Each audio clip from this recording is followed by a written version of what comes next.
Hey Canucks fans, and welcome to Clay's Canucks Commentary. As we know, the Vancouver Canucks passed the halfway point of their season this past weekend, and they're battling with 5 or 6 other teams for one of the 2 wildcard spots for the playoffs. Thus, and I'm not sure if it's because I'm married to a teacher, I thought it'd be appropriate to hand out some mid-season grades to the Vancouver Canucks, an interim report card, so to speak. And when I looked at doling out these letter grades for the Canucks players, I really want to look at their performance versus their expectations. And thus, all these grades are based on how I think they've done compared to these preseason expectations. I'm going to start out by giving an A to Bo Horvat, our future captain. He has 29 points in 42 games. He's logging about 17 minutes of ice time in a second or third line role, however you want to call it.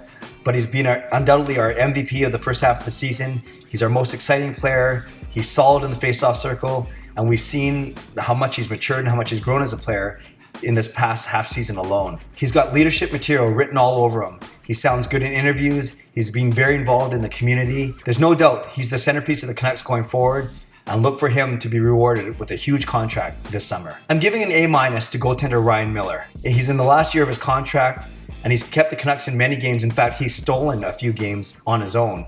His numbers aren't great. He's got a 2.62 goals against average, a .915 save percentage, and those aren't going to win any Vezina trophies, that's for sure. But you could argue that the Canucks are where they are because of their strong goaltending. I'm going to give Ryan Miller's goaltending partner, Jacob Markstrom, a B+. Almost got the same numbers as Miller. He's got a 263 goals against average. Miller has 262. Markstrom has a 912 save percentage. Miller has a 915. So you can say that the stats are identical. There's no drop off at all, depending on who's in net, Miller or Markstrom. Markstrom has done well as a backup. He's played about 300 less minutes than Miller. And just like Miller, he's kept us in many games, probably stolen a few points for us, and he's rarely the reason why we are losing games. A couple of rookie defensemen also get B+. Troy Stecher and Nikita Trampkin. Both, I think, have performed better than expectations. Stecher was forced in the lineup much earlier than he expected due to injuries on the back end, and the Richmond native, Go Richmond, has performed very well, logging a lot of ice time, being a presence on the power play, and playing with a lot of heart and grit. On the opposite end of the height scale is Nikita Trampkin.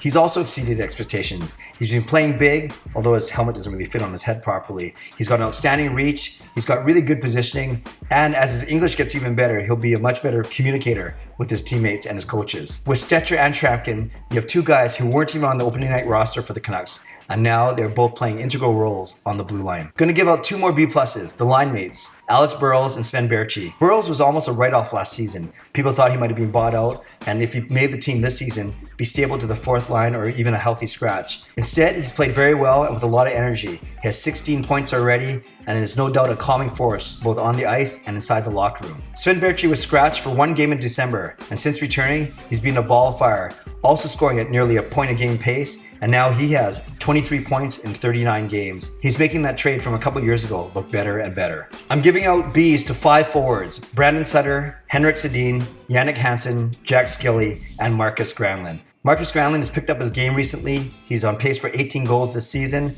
and he's making that other Calgary trade, the one for Shinkarik, also looked very good for Jim Benning. Sutter has had a decent first half of the season, especially after being out for 3/4 of last year. He has 20 points in 42 games, so he's on pace for almost 40 points. He's been logging over 19 minutes a game, although many people want to see some of those minutes go to Horvat, and he's been doing well in the face-off circle. Overall, solid as a 2nd or 3rd line center. Captain Henrik Sedin has 26 points, logging over 19 minutes a game. His game and his stats are starting to diminish a little bit. Might have to do something with the guy he's playing with, more on that later. But still, he's the captain of the team, providing leadership, and he's been decent so far. I think Jack Skille has been very solid on the 4th line. He has 7 points, 4 of them goals, one of them being very beautiful. And he's good defensively, reliable, he's a hard worker, he's a decent skater, so that's why I give him a B. I also give Jannik Hansen a B. He's only played 18 games, so it's hard to give him a really fair, complete grade. He does have 9 points in 18 games. He brings a lot of energy when he is playing, and the team is different. The first line is different. The Sedins are different. He's that much of a difference maker. I'm giving 2 defensemen a B as well, Chris Tanev and Luca Sbisa. Tanev has only played 18 games due to injury, but when he's in the lineup, he's his usual solid and steady self. Good positionally, keeping opposing players away from the front of the net, and his +4 rating speaks volumes on a team that is -16 in goal differential. Similarly, Luca Sbisa has been a pleasant surprise Last year's whipping boy has 9 points already. He's a +5. Now that I think about it, I could have given him a B+. But regardless, it seems like no one is complaining about Sbisa on the post-game shows, and that's a good thing. I'm giving out a couple of B-. Daniel Sedin gets a B-. His game seems to have diminished quicker than his brother Henrik. And remember, Daniel was last year's Canucks scoring leader. He only has 23 points so far, despite being on the first power play unit. Daniel is one player who needs to step up if the Canucks want to make a push to the playoffs. I also give a B- to Alex Edler. He has been injured for some of the season. He's missed 14 games already. But I think he could be more of an impact player, and the Canucks need him to be more of an impact player. With him and Tanev in the lineup, they are that much stronger. And yes, they do win a lot more games, but I still think he can do more. He only has 7 points. He's a -7. And I think those stats can be stronger as we head to the second half of the season. Let's move on to the C's. I'm giving a C+ to defenseman Ben Hutton. I think the sophomore jinx or the sophomore slump hit him for a little bit at the start of the season. Maybe it was because he was paired with Gudbranson. More on that later. But his game has started to improve. On the offensive side, he now has 11 points, which is not bad. He's on pace for more than 20 points.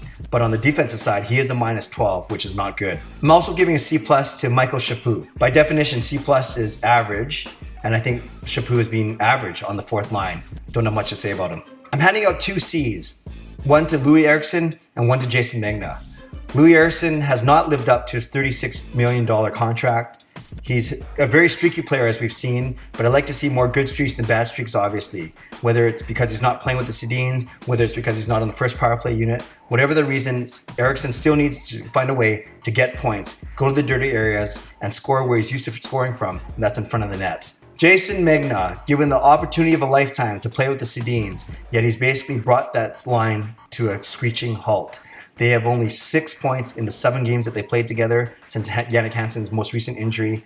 And I noticed that Megna, although he's got good speed, doesn't always skate to the right places at the right times, doesn't have a good first lead pass, and thus that first line is often having trouble gaining the zone, and they are not that dangerous. And I'm giving C- to Brendan Gaunce, Erik Gudbranson, and Philip Larsen. Brendan Gaunce has been a healthy scratch for a few games, and when he's in the lineup, he doesn't seem that effective. You don't really notice him. In fact, when I do notice him, it's because he's making a defensive mistake or he's missing on an offensive chance. As a fourth liner, you do have to make the most of your chances, at least be solid at the bare minimum. And I think Gaunce has had trouble doing that. Erik Gudbranson was hampered by his wrist injury. I could tell that he wasn't right basically from November on, and he hasn't lived up to expectations coming over in that big trade for Jared McCann. And it's going to be interesting to see what happens. Will the Canucks sign him? Will they offer him a deal at the end of the season? But I think you'd agree with me that he's been a major disappointment. And Philip Larsen, his injury was most unfortunate, but even before that, he wasn't playing well. He was brought in to be a power play specialist to help drive offense from the back end, yet he only had 4 points in 17 games and often would be a defensive liability. In fact, he was a -9 in the 17 games that he did play. I'm giving incomplete grades to 4 players. Anton Rodin, mostly because you need to get off the bench to earn a grade. Jake Virtanen, who's been buried in the minors. Alex Biega, who's only played 11 games so far. And Derek Dorsett, who's only played 14 games due to injury. And last but not least, Coach Willie Desjardins. I debated and I went back and forth between a C+ and a C, and I settled on a C+. And you can question many things about his coaching. The way he puts lines together, the way he deploys certain players, i.e. the Bo Horvats of the world, the way he decides on starting goalies and maybe not riding the hot hand enough. And of course, the futile power play. And we all figured out that if he wasn't fired during that 9-game losing streak, then you knew he wasn't going to be fired this season. So given that slight vote of confidence, what has he done well? By all accounts, it sounds like the players enjoy playing for him. He's come up with a bend but don't break system that keeps the Canucks in many games. And while he might not be the most fiery or even articulate speaker, I think that Willie does indeed have the players' ears. He motivates them well enough, he challenges them well enough, and the players listen to him. Bottom line, in the eyes of most fans, the team is overachieving and doing better than what was expected. That means that Willie is doing something right, and hence the mark of a C+. Well, there you go. Grades ranging from A to Bo Horvat to C- for Larsen, Gudbranson, and Gaunce. A few incompletes, a C+ for the coach, and a bunch of guys in between. We'd love to hear your feedback in your comments. Do you agree? Do you disagree? Am I out to lunch or am I right on? Leave them below. I love to read them and I will respond. Thanks for watching, and I invite you to subscribe to this YouTube channel. God bless and go Canucks go.